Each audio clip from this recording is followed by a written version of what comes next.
तो फिल्म के शुरू होते ही हम रत्ना को देखते हैं। रत्ना घबराई हुई अपने कमरे में आकर अपना कमरा लॉक कर लेती है। उसका चेहरा भी बिगड़ा हुआ था और अचानक से वो अजीब हरकतें करने लगी। अगली सुबह रत्ना बिल्कुल नॉर्मल थी। उसने एक एनवेलप लाकर टेबल पे रखा जहाँ पर उसका बेटा बैठा हुआ था और फिर अपने बेटे को चलने को कहा। एनवेलप के अंदर डाइवोर्स पेपर्स थे जो उसका बेटा देख चुका था। ये लोग अभी रत्ना के हस्बैंड को ही पिक करने के लिए जा रहे थे जो एक नेवी ऑफिसर था और काफी अर्से बाद छुट्टियों पर घर वापस आ रहा था। यहाँ रत्ना अपने हस्बैंड के कलीग से भी अच्छा बिहेव नहीं कर थी और जब फारिस सीनियर्स का हस्बैंड उसे मूवी के लिए लेकर आता है तो वो उससे भी अजीबोगरीब बर्ताव करती है, जैसे वो उससे दूर रहना चाह रही हो। मूवी के बाद ये लोग घर आ जाते हैं। रत्ना सीधी तरह अपने फ्लैट के अंदर चली जाती है जबकि फारिस अपने नेबर से मिलने लगा था जिसने फारिस को बताया कि तुम्हारी वाइफ कई रातों से घर नहीं रहती। और ये सुनकर फारिस को बहुत ज्यादा गुस्सा आ गया। इसी चीज का गुस्सा आकर फारिस रत्ना पर निकालने लगता है लेकिन रत्ना कोई रिस्पॉन्स नहीं देती और दोबारा घर से बाहर जाने की बात कहती है। रत्ना को अपना बाहर जाकर काम पूरा करना था लेकिन तब फारिस प्यार से उसके करीब आता है और उसे रिक्वेस्ट करता है आज मत जाओ, कल चली जाना। रत्ना रुक तो जाती है लेकिन वो फारिस के साथ रहना ही नहीं चाहती थी। वो फारिस को इग्नोर कर रही थी जिससे उसे लगने लगा कि रत्ना का जरूर किसी और आदमी के साथ अफेयर चल रहा है और ये चीज रत्ना को तोड़ देती है। वो फारिस को कोई जवाब नहीं देती लेकिन खुद अपना सर बुरी तरह टेबल पर मारने लगती है और ऐसा करने से उसका बेटा आकर उसे रोकता है। अब सुबह जब फारिस की आंख खुली तो किचन में खटर पटर हो रही थी। बाहर जाकर उसने देखा कि उसका बेटा खुद ही खाना बना रहा था। वो अपने बेटे से बात करता है तो उसे पता चलता है कि कई महीनों से रत्ना उसका बिल्कुल ख्याल नहीं रखती। वो खुद ही अपना नाश्ता बनाता है, खुद ही तैयार होता है, खुद ही नहाता है और फिर स्कूल चला जाता है। ये सुनकर तो फारिस को दुख भी हुआ और गुस्सा भी आया कि रत्ना जो कुछ भी कर रही थी उस सब में अपने बेटे को भी भूल गई थी। अभी वो यही सोच रहा था कि एकदम से दरवाजे पे नॉक होता है और देखने को मिलता है कि यहाँ रत्ना की असिस्टेंट आई थी। रत्ना खुद एक स्क्रिप्ट राइटर थी और उसे जल्द ही अपना एक शो प्रोड्यूस करना था जिसके लिए वो काफी दिन से बिजी थी और रत्ना के ही कहने पर उसकी असिस्टेंट उसके बेटे बुद्धि को स्कूल छोड़ने भी चाहती थी और स्कूल से लेकर भी आती थी। ये लड़की फारिस को ये भी बताती है कि रत्ना पिछले 3 महीने से एक होटल में जाकर काम कर रही है क्योंकि उसे सुकून की जरूरत थी। तो फारिस जवाब में कहता है सुकून तो उसके घर पर भी था, घर पर भी कोई नहीं होता। फारिस इस लड़की से रत्ना के होटल का पता पूछता है तो ये लड़की बताती है मैं खास नहीं जानती, वो हमारे डायरेक्टर ने उसे बुक करवा के दिया है। खैर ये लड़की अब रत्ना के बेटे को यहाँ से लेकर चली जाती है और इतने में ही फारिस का नेबर उनके घर आ जाता है। इस मर्तबा वो एक नई खबर लेकर आया था। वो फारिस से कहता है मुझे लगता है रत्ना के ऊपर किसी डीमन का असर है और ये बात मैं श्योरिटी से कह सकता हूँ क्योंकि मैंने उसके पीछे किसी डीमन को चलते हुए देखा है। फारिस को इन सारी चीजों पे बिल्कुल यकीन नहीं था। तब टोनी जवाब में कहता है देखो मैंने रिसर्च की हुई है, ये बुक तुम भी रखो, तुम भी इसे पढ़ना। अगर इसमें लिखे हुए साइंस तुम्हें अपने घर पे मिलने लगे तो समझ जाना कि रत्ना किसी मुश्किल में है और तुम उसे एक्सॉर्सिज्म करके बचा सकते हो। बुक में कुछ ऐसा लिखा था कि अगर फैमिली के किसी भी मेंबर के साथ वो डीमन होगा तो उसके बाकी फैमिली मेंबर्स को घर पर बेफजूल खून के धब्बे नजर आएंगे। उनकी इन्हीं बातों के दौरान दिखाया जाता है कि पीछे रत्ना का गाँव तकिया एक अजीब से मॉन्स्टर में बदल गया जिसे इन दोनों ने नोटिस नहीं किया। अब फारिस इन सारी बातों को इग्नोर करते हुए जाता है रत्ना के डायरेक्टर के पास क्योंकि उसे लग रहा था कि रत्ना का डायरेक्टर उसमें इन्वॉल्व है। वो उसे फजूल में यहाँ पीटने ही वाला था लेकिन फिर उसे पब्लिक का ख्याल आया और उसने पूछा बताओ रत्ना कहाँ है। डायरेक्टर जवाब में उसे रत्ना का एड्रेस नहीं बताता बल्कि ये कह देता है उसे डिस्टर्ब मत करो, वो बहुत बड़ा प्रोजेक्ट कर रही है। ये सारी चीजें सुनने के बाद फारिस को और भी ज्यादा गुस्सा आ गया। वो खुद क्या भी करता हर चीज उसे पता चलाने का तजस्सुस हो गया था, इसीलिए उसने एक प्राइवेट स्पाई को हायर किया जो हर वक्त उस डायरेक्टर पर और उसकी वाइफ पर नजर रखे। ये सब करने के बाद वो घर वापस आ जाता है। ये टाइम उसके बेटे के भी स्कूल से वापस आने का था। रत्ना की असिस्टेंट ही उसे स्कूल से वापस लेकर आई और दुखी फारिस उसी से अपना गम बांटने लगा। बातों ही बातों में जब वो लड़की फारिस के करीब आने वाली थी, तभी इन दोनों के दरमियान फारिस का बेटा आ गया, जो अपने डैड को उसे नहलाने को कहता है। फारिस जब अपने बेटे को नहला रहा था, तब वो बताता है कि मॉम कई दिनों से बहुत अजीबोगरीब बिहेव करती हैं, कमरे में जाकर खुद ही से बातें करती हैं और उनकी बॉडी भी कभी कभार मुड़ जाती है।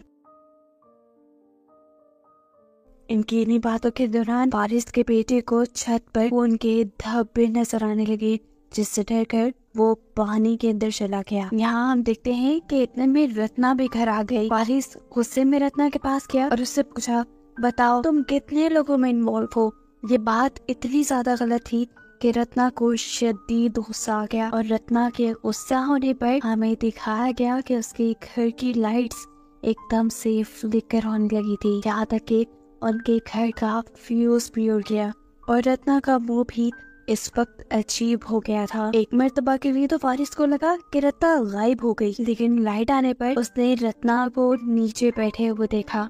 वो सिर्फ जमीन पे गिरी हुई नहीं थी, उसकी हालत भी काफी अजीब थी। उसका मेकअप बिगड़ चुका था और वो अजीबोगरीब तरीके से मूव कर रही थी। ऐसे लग रहा था कि जैसे कोई अनदेखी चीज इस वक्त उसके साथ है। फारिस रत्ना को उठाकर रूम में ले जाता है। उसकी हालत बहुत खराब हो गई थी। ये सब क्या हो रहा था? फारिस यही सोच रहा था कि एकदम से उसकी नजर मिरर में गई, जहाँ पर उसे रत्ना का गाँव तकिया एक डेड बॉडी की शक्ल में दिखा।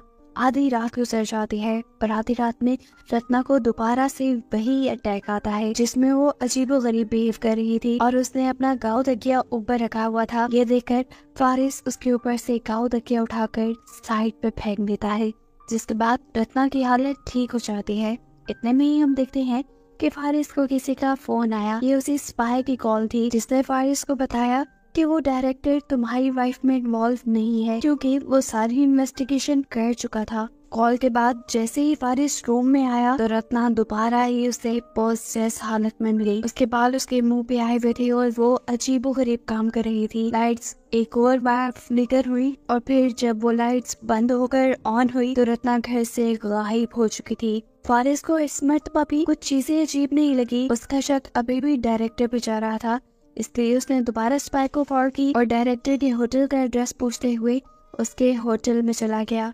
वो जब लिफ्ट में था तो उसे यहाँ पे एक ओल्ड लेडी मिली, जो उसे ये कहती है कि वो आने वाला है, जो कहने के बाद वो भी गायब हो जाती है। फिर उसने जाते ही डायरेक्टर पर गन पॉइंट कर दी, लेकिन फिर उसे पता चला कि उसके रूम में तो कोई भी नहीं था। वो घर वापस आया तो उसने देखा कि उसका बेटा बहुत ज्यादा डरा हुआ है, क्योंकि उसे छत पर खून के धब्बे नजर आ रहे हैं। काफी देर से वो वॉशरूम में भी नहीं गया था, क्योंकि वहाँ पर रत्ना थी और उसे अब रत्ना से डर लग रहा था, अपनी मॉम से डर लग रहा था।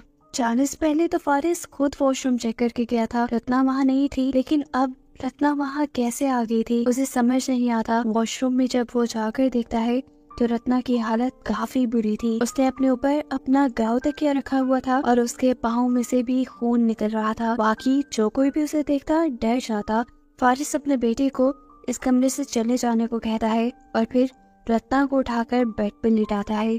रत्ना को सुलाने के बाद वो अपने बेटे के पास आ गया, उसे तसल्ली दी और उससे बातें करने लगा और बातें करते करते ही ये दोनों यहाँ सो गए। और इसके सोने के बाद आधी रात को रत्ना दोबारा उठी। अब वो बिल्कुल ठीक लग रही थी। वो तैयार हुई, उसने बोल्ड मेकअप किया और छतरी लेकर बाहर निकल गई।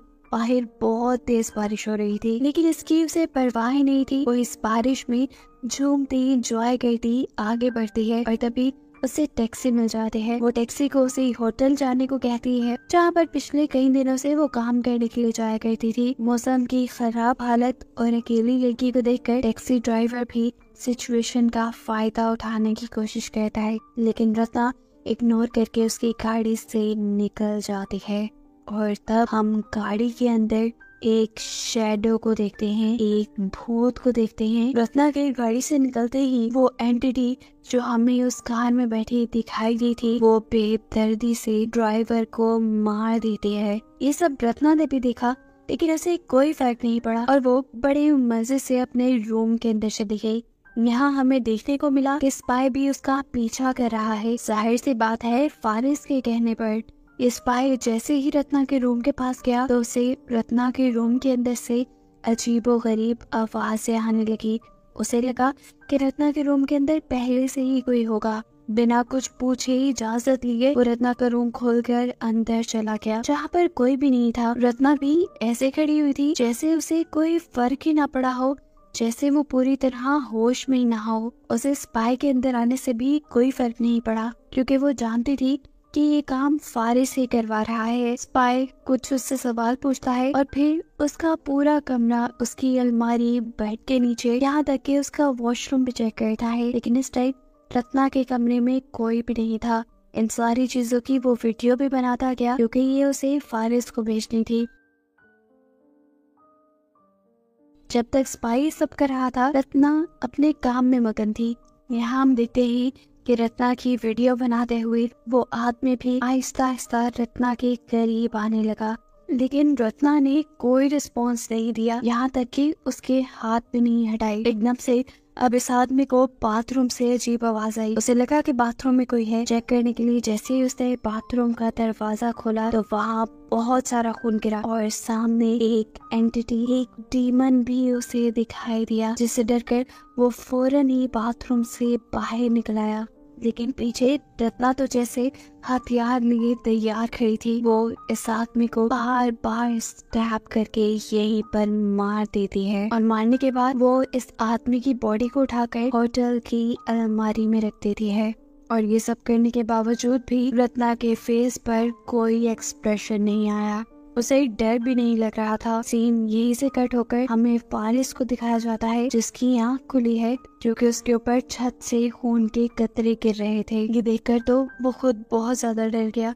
उसे रत्ना के खिलाफ कोई सबूत भी नहीं मिले थे, इसीलिए उसने इस बात पे यकीन कर लिया कि जरूर रत्ना के ऊपर किसी डीमन ने असर किया हुआ है, किसी डीमन ने रत्ना को पोजेस किया हुआ है। इस चीज का हल ढूंढने के लिए वो टोनी से बात करने के लिए जाता है और टोनी भी डीमन के सुराग ढूंढने के लिए उनके घर आ जाता है। घर चेक करने के बाद उसने फारिस को बताया जो भी डीमन यहाँ आया है उसे किसी ने भेजा है, क्योंकि वो रत्ना की फैमिली से जेलस है। वो लोग इस डीमन से रत्ना को छुटकारा दिलवा सकते थे एक्सॉर्सिज्म की मदद से, लेकिन इस सब के लिए रत्ना का घर में होना जरूरी है। अब जितने भी रत्ना नहीं थी, फारिस को वहाँ पर बहुत सारी कैसेट्स नजर आ रही थी। टाइम पास करने के लिए उसने इनमें से एक कैसेट प्ले कर ली। ये रत्ना के शो की रिहर्सल्स की रिकॉर्डिंग थी, जहाँ पर उसने देखा कि उसका डायरेक्टर बार बार उसकी स्क्रिप्ट्स को कैंसिल करवा रहा था। वो उसके काम को बुरा कहता था और एक ही काम कहीं बाहर उससे लेता था, जिसकी वजह से रत्ना काफी डिस्टर्ब थी। इसी रिकॉर्डिंग में हम देखते हैं कि रत्ना की असिस्टेंट उसकी सारी स्क्रिप्ट्स को समेटती है और फौरन रत्ना के पीछे आकर उससे कहती है कि मैं तुम्हारी सारी प्रॉब्लम्स हल कर सकती हूँ, सिर्फ एक शर्त पे कि तुम अपने हस्बैंड को मुझे दे दो। जाहिर सी बात है किसी को भी ये बात सुनकर गुस्सा आना ही था। रत्ना ने बुरी तरह इनकार कर दिया। तब उस लड़की ने कहा, सोच लो, मैं तुम्हें उसके बदले कुछ ऐसा दे सकती हूँ जो हमेशा तुम्हारी बात मानेगा, लेकिन वो एक इंसान नहीं होगा, वो होगी कोई एंटिटी, एक डीमन। ये सारी चीजें फुटेज में देखने के बाद फारिस समझ गया कि जरूर रत्ना की असिस्टेंट नहीं, वो एंटिटी, वो डीमन रत्ना के पीछे लगाया है। सारी बात समझने के बाद वो इरादा करता है कि वो रत्ना की मदद करेगा, इसीलिए वो पूछ पिछाकर रत्ना के होटल जाता है, जहाँ हमें देखने को मिला कि इस टाइम रत्ना के पास उसका डायरेक्टर आया हुआ था, जो अभी भी रत्ना को फोर्स कर रहा था अच्छी स्क्रिप्ट लिखने के लिए। ये देखकर रत्ना को बहुत ज्यादा गुस्सा आ गया और रत्ना के गुस्से में आते ही इस डायरेक्टर के सामने वो डीमन आ गया, जिसे देखकर ये डायरेक्टर बुरी तरह डर गया। उसे समझ नहीं आई वो क्या करे। बिल्कुल स्पाई की तरह वो भी जब डर कर पीछे मुड़ा तो उसे रत्ना मारने के लिए खड़ी थी और रत्ना इस टाइम उसके गले पर चाकू रखते हुए उसका भी मर्डर कर देती है। ये सब करते हुए उसे इस चीज का ख्याल भी नहीं रहा था कि उसे जेल भी हो सकती है। शायद वो ये सब इस डीमन के पोजेशन में आकर कर रही थी। नीचे हम देखते हैं कि फारिस उसी गाड़ी के पास आकर रुका है जिस गाड़ी के अंदर रत्ना यहाँ आई थी। उसका ड्राइवर मरा हुआ था। अभी वो उसी को देख रहा था कि अचानक डायरेक्टर की लाश भी उसी गाड़ी पे आ गिरी और ये देखकर वो बुरी तरह घबरा गया और फौरन रत्ना के रूम के अंदर जाने के लिए बढ़ा। जब वो लिफ्ट में था तो उसे दोबारा से वही ओल्ड लेडी मिली जो पहले भी उसे मिल चुकी है, और वो उसे इतना ही कहती है कि वो आ गया है, और ये कहकर वो वहाँ से चली जाती है। इसको भी इग्नोर करते हुए फारिस रत्ना के रूम में जाता है, जहाँ रत्ना उसी गांव तकिए के साथ अजीब सी पोजीशन में लेटी हुई थी, ऐसे जैसे उन दोनों ने एक साथ वक्त गुजारा हो। रत्ना की हालत इस वक्त भी काफी अजीब थी, इसलिए फारिस उसे लेकर घर आ गया। उसे रत्ना पर तरस आ रहा था। उसे लग रहा था कि जरूर डायरेक्टर ने रत्ना के साथ कोई ज्यादती करती है, इसीलिए रत्ना ने उसे मारा। वो रत्ना को नहलाता है, उसके बाल बनाता है और उससे कहता है, देखो रत्ना, कुछ नहीं हुआ, जो हो गया उसे भूल जाओ, हम दोनों एक नई शुरुआत करेंगे। ये कहकर वो दोबारा रत्ना के करीब आने लगा, लेकिन रत्ना उसके करीब आने से बिल्कुल भी कंफर्टेबल फील नहीं कर रही थी। वो अब एकदम से फारिस को अपने से दूर करके भागकर किचन में चली जाती है। फारिस भी भागता हुआ उसके पीछे आता है, लेकिन तब तक रत्ना ने एक चाकू उठा लिया था, जिसे वो फारिस पे पॉइंट करते हुए कहती है, दूर रहो मुझसे, मुझे तुम्हारे साथ नहीं रहना, मैं उसी के साथ खुश हूँ जो मेरी बात मानता है। यानी रत्ना डीमन के साथ खुश थी। यहाँ जब फारिस दोबारा उसके करीब आने लगा तो उसे पता चल गया कि वो फारिस से इतनी आसानी से छुटकारा नहीं पा सकती, इसीलिए वो अपने आप को ही मारने की कोशिश करती है, लेकिन फारिस उसे भी बचा लेता है। इसके बाद हम देखते हैं कि रत्ना बेहोश हो चुकी थी। फारिस उसे घर पर लिटाकर जल्दी से टॉनी को घर लेकर आता है ताकि वो उसका एक्सोर्सिज्म कर सके। टॉनी भी घर में बहुत सारी कैंडल्स जलाकर रत्ना के हाथ पाँव को बेड से बांध देता है, लेकिन इस सब के बाद उसे क्या करना था ये वो नहीं जानता था, और कंफ्यूजन उसके मुंह पे साफ नजर आ रही थी। एकदम से अब वो खुद से एक बात बनाता है और फारिस से कहता है कि मुझे रत्ना की पूरी बॉडी को अच्छे से चेक करना होगा, तुम बाहर चले जाओ। इस बात से साफ जाहिर था कि वो भी रत्ना का फायदा उठाना चाहता था। यहाँ दिखाया जाता है कि बुद्धि अब स्कूल से वापस आ चुका था। उसे स्कूल से रत्ना की असिस्टेंट ने ही पिक किया था, जो इस टाइम घर आते ही घर का अजीब सा माहौल देखकर फौरन यहाँ से भागने की कोशिश करती है, लेकिन फारिस उसे पकड़ लेता है। वो उससे कहता है, मैं जानता हूँ ये सब तुमने किया है, तुमने भेजा है ना रत्ना के पास डीमन, तुम रत्ना को आजाद करो, चाहे मुझे ले लो। उसका मतलब था कि ये लड़की जो फारिस को किसी भी हालत में पाना चाहती थी, फारिस अब उसके साथ रहेगा। लेकिन फारिस ये सब मुंह से बोल रहा था, दिल में ऐसी बात उसकी नहीं थी। वो अभी भी रत्ना को आजाद करने के लिए नहीं बोल रहा था, वो सिर्फ अपनी फीलिंग्स के लिए ये सब कह रहा था, और उसकी फीलिंग्स उस डीमन ने सुन ली और एकदम से वो फारिस को साइड पे गिराते हुए रत्ना के असिस्टेंट के पास आ गया और फिर उसकी बॉडी के अंदर चला गया। उसे पोजेस करते हुए डीमन ने फारिस के ऊपर हमला कर दिया, लेकिन फिर उसने फारिस को नहीं मारा क्योंकि वो तो रत्ना के अकॉर्डिंग काम करता था और रत्ना नहीं चाहती थी कि डीमन फारिस को मारे, इसीलिए डीमन इस लड़की की ही बॉडी के साथ घर से बाहर चला गया और अजीबोगरीब हरकतें करने लगा। अब फारिस जब वापस रूम के अंदर आया तो उसने देखा कि टोनी उसकी वाइफ के साथ जबरदस्ती करने की कोशिश कर रहा था, और ये देखकर उसे गुस्सा आ गया।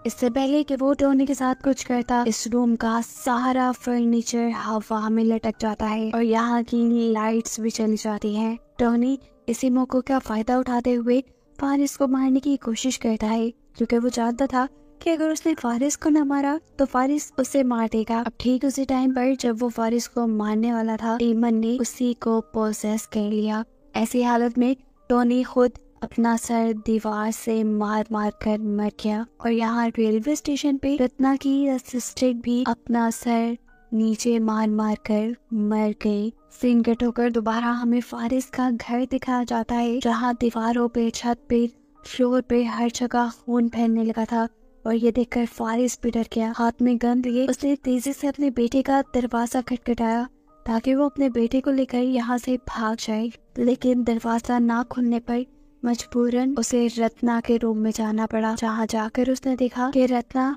अपने गाँव तकिए के साथ टाइम स्पेंड कर रही थी। असल में गाँव तकिए के अंदर इस वक्त डीमन था और वो डीमन के साथ इंटीमेट हो रही थी। ये देखकर फारिस के भी होश उड़ गए।